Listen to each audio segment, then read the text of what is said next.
Bonjour à tous, bienvenue sur les chroniques du blindage, bienvenue dans mon atelier. Alors aujourd'hui, nouvelle vidéo de la playlist sur la Russo-Balt. Donc le travail avance plutôt pas mal, hein, puisque les jus ont été appliqués dans la dernière vidéo. Et donc, comme je vous l'avais dit, on arrive plutôt en fin de processus.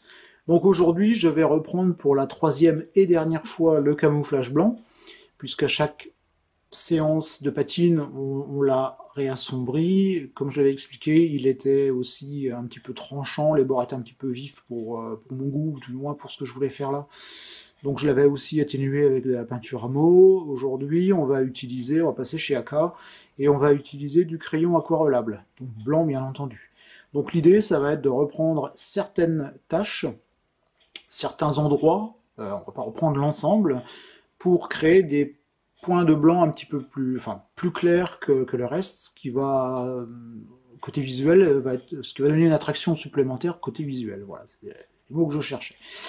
Donc, et je continuerai aussi à créer quelques coulures, puisque la superposition de coulures due à la pluie notamment, fait avec des produits différents, donne des effets un peu différents, et c'est ce qui contribue aussi à avoir tout ce mélange d'effets et de rendus qui sont vraiment différents. Voilà, allez, c'est parti. Voilà, donc je viens de retailler mon crayon parce que, comme je l'avais déjà utilisé avant, on finit par user la pointe. Alors, je ne vais pas vous faire un cours sur l'utilisation des crayons aquarellables, hein. Là, je vais l'utiliser comme j'entends l'utiliser pour le type de travail que j'ai réalisé. Peut-être qu'un jour, je ferai un tuto spécifique sur l'utilisation de ce type de crayon. Mais aujourd'hui, ce n'est pas le but. Donc, je mets de l'eau sur ma palette. Alors, je vais utiliser une partie donc pour me diluer mon crayon, et puis l'autre, je vais conserver à peu près propre. J'utilise aussi un pinceau, donc j'en avais déjà parlé dans une précédente vidéo, un pinceau qui est un peu ferme. Ça va bien pour le type d'effet que je souhaite donner, hein. Alors, pour l'utilisation du crayon, c'est pas compliqué, il suffit simplement de mouiller la pointe et d'attendre que ça agisse. Donc ça va très très vite, hein. On récupère le produit au niveau de la pointe, et ensuite on va l'appliquer sur la maquette. Alors comment on va procéder? Donc je vais traiter cette partie-là. Je vais zoomer un petit peu. Hop. Donc ce que je vais faire là, c'est que je vais reprendre une nouvelle fois les zones que j'ai déjà traitées en blanc, afin de redonner encore un petit peu de vigueur. Et là, on est sur la dernière application. Donc, vous voyez, comme je l'ai déjà fait avec le washable, j'applique sur les zones qui m'intéressent de reprendre, et je laisse l'eau s'évaporer. Alors c'est une technique qui est un tout petit peu longue, dans le sens où il faut attendre l'évaporation de l'eau, donc ça prend quand même un certain temps.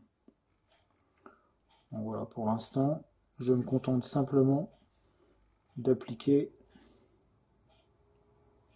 sans essayer de donner d'effet particulier, hein.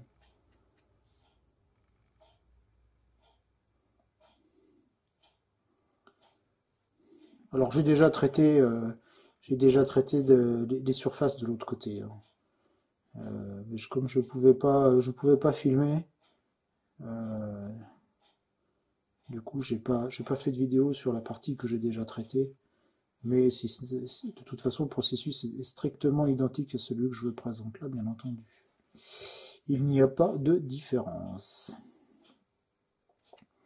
Alors, avec cette technique et ce type de crayon, on peut obtenir des transparences qui sont assez extraordinaires, hein. On peut faire beaucoup de choses très intéressantes avec un petit peu de pratique. On pourrait très bien ne s'en servir que pour faire le weathering, hein. Mais bon, quand on a l'habitude avec d'autres produits,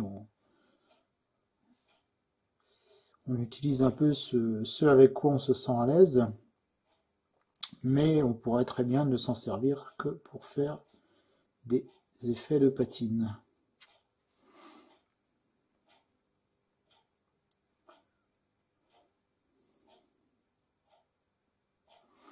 Alors je vais faire aussi la partie ici, la partie basse.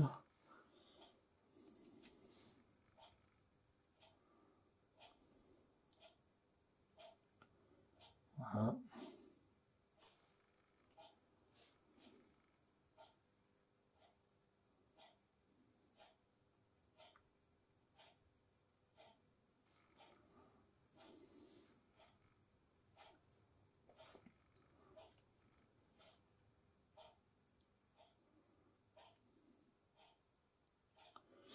Donc avec cette phase de peinture, on va aussi créer, donc cette fois toutes les traînées verticales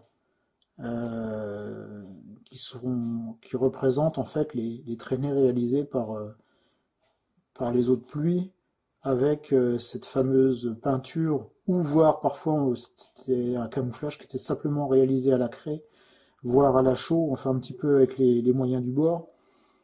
Et donc ce type de camouflage était plutôt sujet à de nombreuses traînées lorsqu'il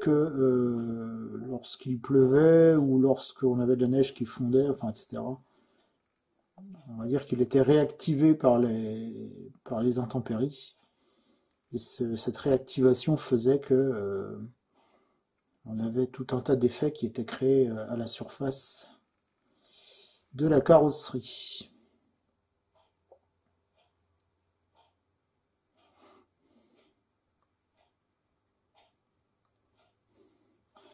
Voilà.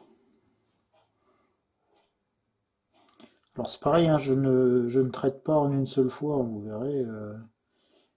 Je reviens encore à chaque fois jusqu'à temps jusqu'à temps que j'ai la satisfaction de ce que je souhaite obtenir.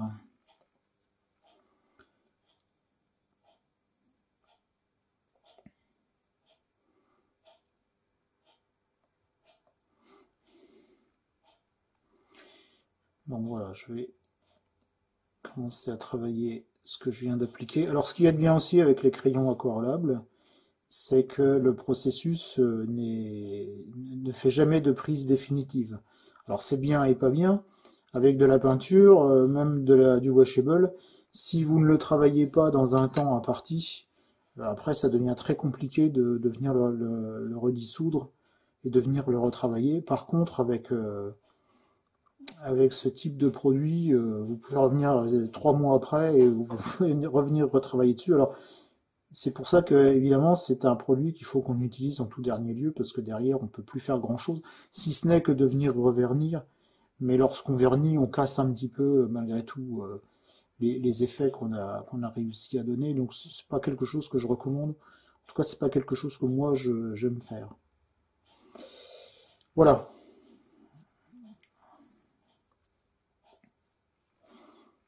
Alors, pour venir retravailler le blanc, c'est pas compliqué. On vient tapoter aussi au niveau au niveau de la jonction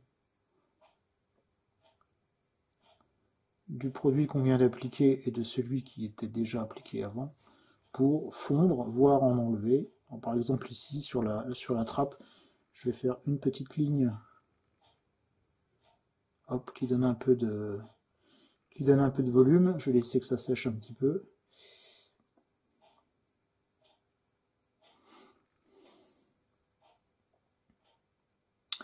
Bon, c'est pas encore assez sec, donc je vais laisser sécher un peu et je reviendrai dessus après. Voilà. Donc je vais faire une coupure. Pendant ce temps-là, je vais appliquer du produit sur le dessus et je vais laisser sécher mon eau de façon à pouvoir venir retravailler et fondre. Voilà, donc j'ai ma première application de blanc qui est pratiquement sèche. Je vais étaler un petit peu ici pour que ça sèche un peu plus vite. Et donc voilà, donc l'idée c'est de, comme je disais tout à l'heure, venir refondre les parties qui se situent à la jonction du blanc existant et de ce que l'on souhaite éclaircir. Donc dans un premier temps, alors après je remets quand même un petit peu de produit là où je juge qu'il n'y en a pas assez.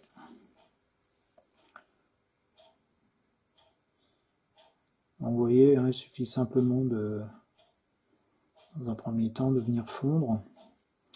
Donc encore une fois, je répète, hein, c'est un produit qui est travaillable à volonté. Donc c'est vraiment l'avantage du truc, c'est-à-dire qu'on peut travailler en toute tranquillité, pas de stress, on s'arrête quand on veut.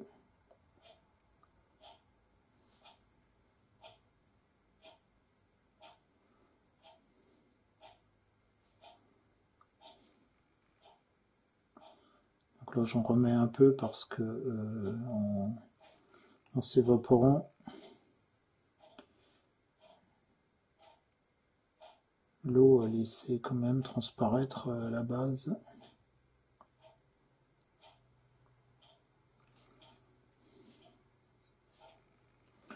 Voilà.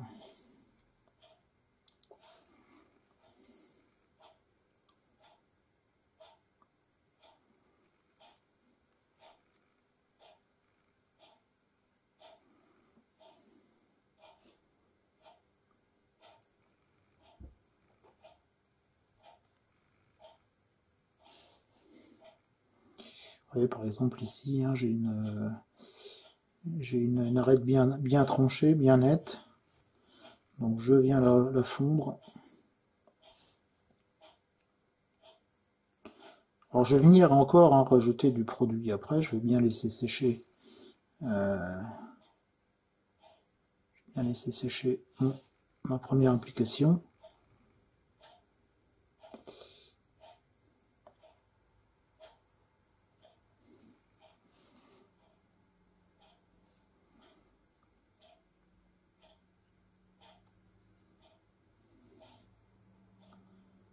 Ici, il n'y en a pas assez. Je vais remettre un peu plus de matière.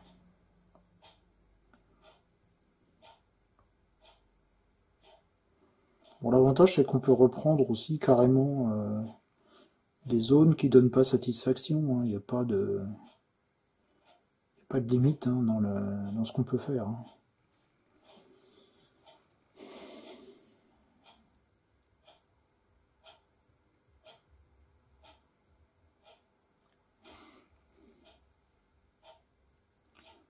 Il faut éviter d'être trop uniforme aussi. Hein, donc,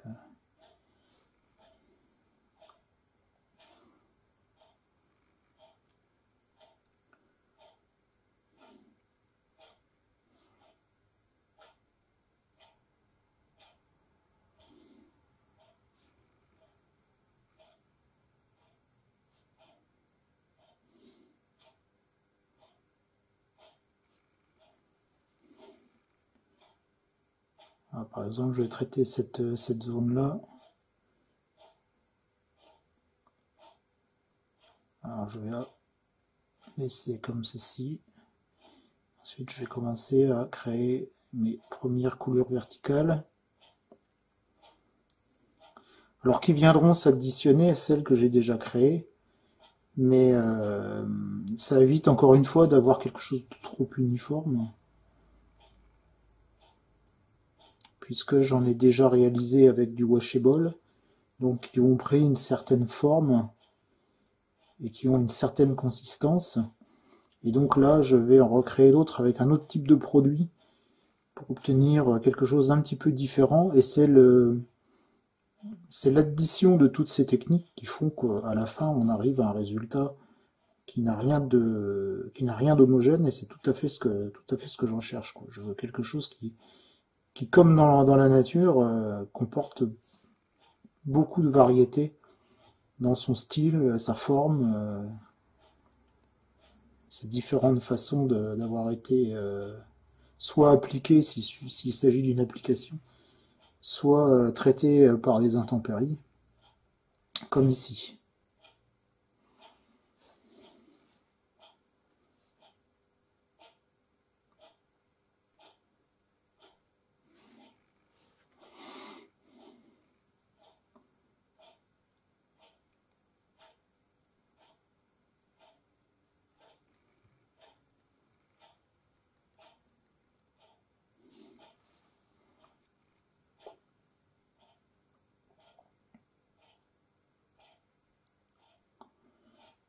Donc voilà, je suis encore un peu frais, je trouve.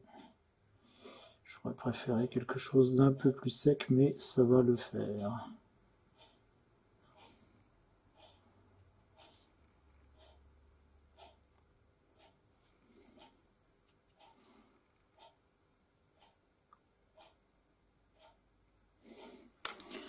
Alors je vous montre l'état du crayon, hein. Voilà.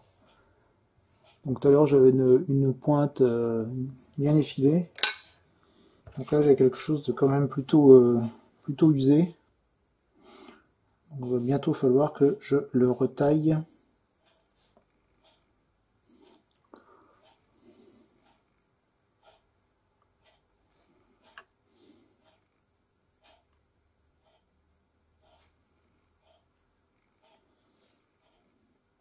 Donc en fait il faut ajouter, enlever, ajouter, enlever, ajouter, enlever, fondre, réaliser des traînées. Donc jusqu'à ce que l'on obtienne l'effet qui nous paraît intéressant, qui nous paraît le mieux dans la recherche de l'idée qu'on se fait de ce de ce que l'on souhaite réaliser. Donc là pour l'instant je ne suis qu'à l'ébauche, hein.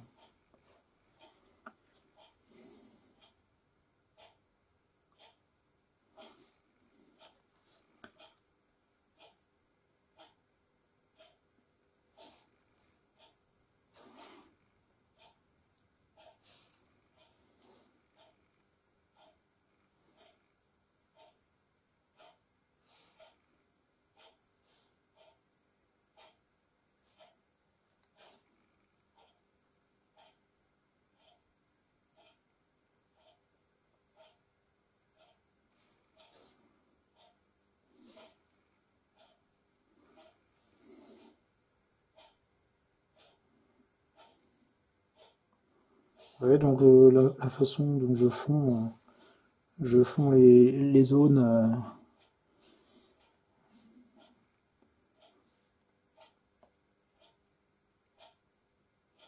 Alors ici je vais rajouter quand même un peu de matière parce que je veux pas quelque chose de trop uniforme sur cette partie là. Bon, j'aimerais la retraiter après.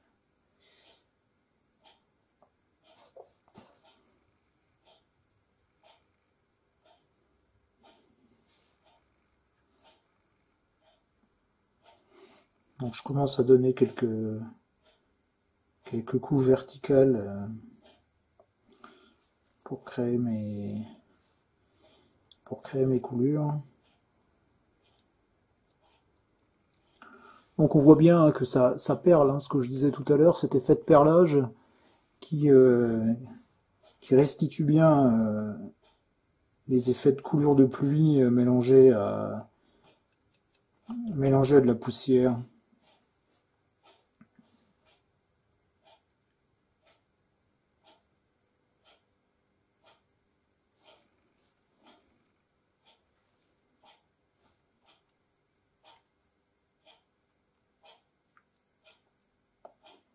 Donc pour l'instant mes coulures sont un peu grosses, mais je vais les reprendre après, hein.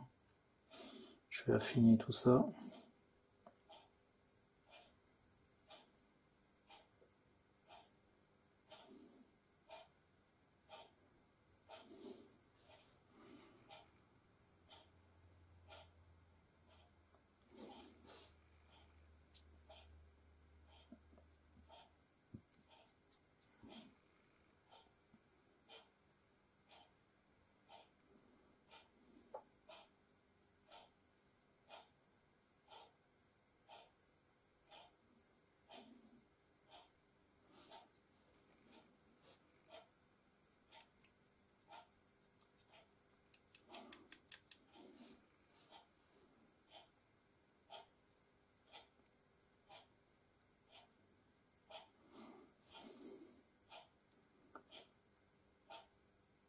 Donc encore une fois, hein, c'est un processus bien sûr assez long, comme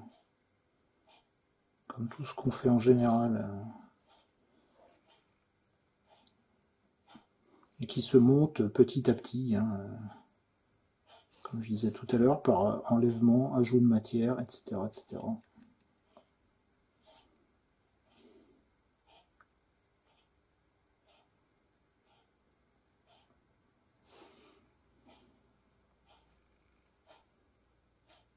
Bon, là, je ne vais pas trop travailler le bas de caisse parce qu'avec les effets suivants, de toute façon, à mon avis, tout ça, ça va disparaître sur les zones d'empoussièrement et de boue. Donc,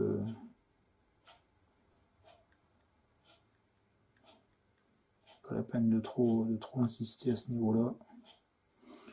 Alors, je pense que là, ça devrait suffire.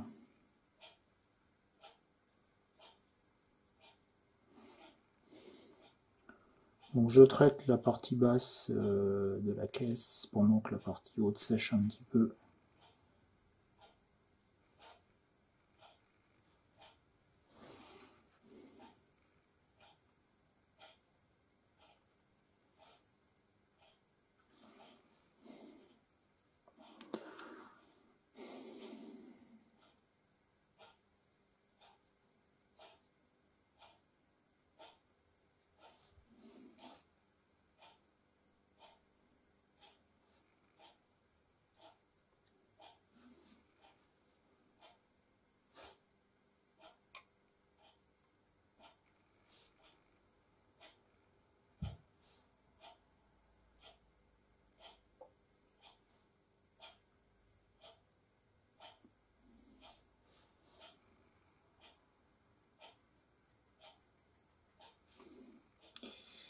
Je vais en mettre un petit peu là. Voilà. Je vais laisser sécher. Je devrais avoir une ligne un peu moins prononcée.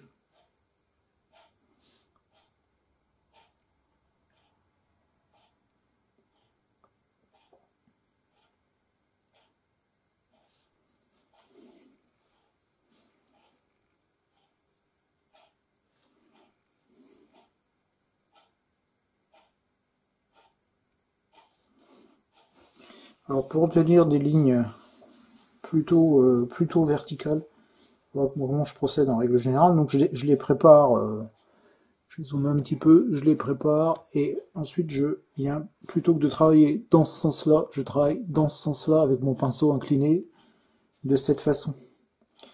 Je trouve que j'arrive mieux à contrôler la verticalité. Voilà.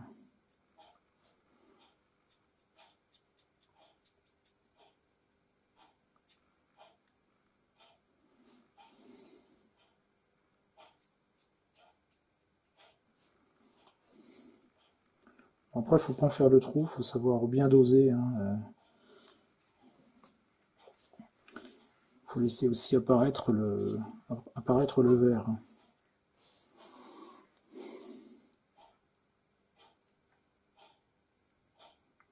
Donc cet effet conjugué aux deux effets précédents qu'on a donnés sur le blanc, ça crée quelque chose de très délavé, de très usé.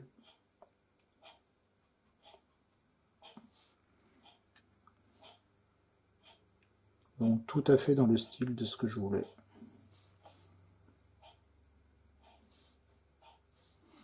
Alors je vais reprendre un peu ici.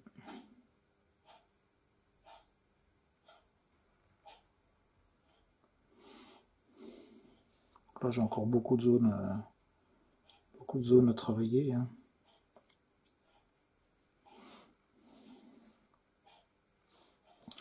Donc ce que je vais faire, c'est que je vais faire une coupure au niveau de la vidéo, parce que sinon c'est une vidéo qui va durer 4 heures. Et de toute façon, après au niveau de la technique, c'est exactement ce que je viens de vous expliquer là. Donc il faut travailler jusqu'à ce qu'on obtienne, jusqu'à ce que l'on obtienne l'effet recherché Donc là, encore une fois, je prépare quelques lignes verticales que je viendrai retravailler tout à l'heure. Voilà, donc je vais continuer à travailler sur cette partie du véhicule, sachant que ce que j'obtiendrai, c'est quelque chose qui ressemble à ça. Alors je vais dézoomer un peu. Voilà, donc cette partie-là, je l'avais déjà travaillée. Donc voilà, une fois qu'elle sera terminée, ça va me donner quelque chose comme ça. Donc j'avais travaillé aussi l'arrière. L'arrière est terminé. Voilà ce que ça nous donne. Alors sachant que vous pouvez là comparer entre cette partie-là qui est terminée, le bas de caisse également, et cette partie-là qui n'a pas encore été traitée. Hein, donc ça vous permet de voir les différences entre les deux. Maintenant, si ça vous satisfait, si vous n'avez pas envie de donner des points d'éclaircie supplémentaires, vous laissez comme ça, hein, voilà. Donc après, chacun travaillera en fonction de ce qu'il trouve, le trouve plus à son goût. Voilà. Allez, moi je continue sur ce que je viens de commencer à traiter. Voilà, donc je viens de terminer le travail sur cette partie-là. J'en ai aussi profité pour faire le dessus, hein, que j'avais également préparé tout à l'heure. Donc voilà où j'en suis à ce stade. Hein, donc j'avais traité ça hors caméra. Ça c'est ce que j'ai fait aujourd'hui. Et donc il me reste tout l'avant de l'engin à traiter de la même façon. Donc ça, je vais faire ça sur une autre séance, peut-être voir 2 autres séances, je ne sais pas comment ça va aller. Comme je vous l'avais dit, le processus est quand même assez long. J'en ai même profité pour aller faire autre chose le temps que l'eau s'évapore un petit peu, parce qu'il faut quand même un certain temps. Puis le fait de le reprendre et revenir dessus, etc. Donc là, on est à environ, je regarde ma pendule qui est derrière, j'ai environ 2h30 pour traiter les 3 faces. Donc oui, c'est quand même assez long, enfin assez long dans le sens où il y a pas mal de temps d'attente pour attendre que l'eau s'évapore. Ceci dit, voilà ce qu'on obtient. Moi, j'aime bien le résultat. Je trouve que travailler avec un produit à l'eau, ça permet d'obtenir un très bon résultat qui est similaire à ce qu'on peut avoir sur un véhicule réel en termes de rendu des écoulements d'eau ou des choses comme ça. Donc je vous le disais tout à l'heure, hein, l'eau qui emporte avec elle de la poussière, un peu de boue, et puis surtout, donc en l'occurrence ici, la peinture blanche du camouflage qui donc est appliquée pour l'occasion. Voilà, donc je vais faire à nouveau une coupure, et puis je traiterai, donc comme je vous l'ai dit, le reste du véhicule. Et puis donc on se retrouvera dès que j'aurai traité l'ensemble de la maquette. Voici donc terminé la reprise de l'ensemble du camouflage blanc, hein, du whitewash. Donc j'ai terminé avec donc les parties avant, hein. Et puisque j'avais coupé la vidéo, la première phase, j'avais traité donc toutes ces parties-là. Donc je l'ai finalement fait en une fois. Je ne savais pas si j'allais le faire en une fois ou en 2 fois. J'ai pris une grosse après-midi et puis je me suis mis dessus. Donc voilà. Là j'ai à peu près 3 heures. Bon, les surfaces sont quand même un peu plus petites et puis j'ai traité tout d'un coup. Donc j'ai pas fait phase par phase, donc ça m'a permis de gagner un petit peu de temps. Et comme j'étais sur la fin, donc voilà, je préférais traiter ça comme ça. Je vais faire quelques photos que j'incrusterai soit ici, soit sur la petite séquence de fin. Et puis donc voilà, j'en ai donc terminé avec la peinture proprement dite de la carrosserie de l'auto-mitrailleuse. Je regardais si j'allais reprendre certaines choses, je vais reprendre un petit peu les lignes de structure les plus prononcées. Donc je réfléchis encore à cette possibilité-là. Si je le fais, je le filmerai pas, je le ferai hors caméra. C'est simplement un jus que je vais remettre. Donc je ferai un petit topo sur la prochaine vidéo. Si je le fais, je sais pas. Je vais voir, je vais réfléchir et donc je vais voir ce que ça donne. Donc voilà pour l'utilisation du crayon aquarellable. Donc c'est une technique un peu particulière qui est pas très peut-être pas très employée en modélisme et qui pourtant donne de très très bons résultats. Notamment parce que on n'utilise que de l'eau, donc c'est-à-dire que c'est non agressif pour les couches inférieures, même si on a utilisé de l'acrylique. Il faut que l'acrylique est sèche, elle est inerte à l'eau. Et là, en l'occurrence, il m'est même déjà arrivé de travailler avec des crayons aquarelables sur de la peinture à l'huile que je venais d'appliquer, donc fraîche, alors bien sûr en fading par exemple, hein, c'est-à-dire avec une couche extrêmement fine, mais il m'est déjà arrivé de travailler aussitôt avec du crayon aquarelable et tout se passe très très bien. Donc c'est assez intéressant dans le sens où c'est un produit, donc je dirais inerte, et qui garantit en fait un travail en toute tranquillité. En plus, comme avec le washable de chez Amo, c'est un produit qui est réactivable, pardon, et donc d'ailleurs, vous voyez, hein, et dans ce que je vous ai montré aujourd'hui, il faut laisser l'eau s'évaporer pour venir le retravailler. Alors, donc on peut encore une fois travailler en toute tranquillité et sans stress parce que ça va sécher trop vite ou enfin des choses comme ça. Si vous tentez de réactiver après plusieurs jours, ça se réactive encore, mais l'effet est un peu différent. L'idée quand même, c'est de travailler dans la continuité, plutôt que d'attendre de laisser passer plusieurs jours, voire une semaine, parce que vous aurez quand même un petit peu plus de mal à travailler. Vous voyez aussi que, enfin derrière, je vais retravailler avec un jus. Et l'intérêt aussi des crayons aquarelables, c'est que je ne vernirai pas et le jus n'ira pas altérer le travail que je viens de réaliser aujourd'hui. Donc ça aussi, c'est un avantage. Voilà, donc on se retrouve très bientôt sur les chroniques du blindage.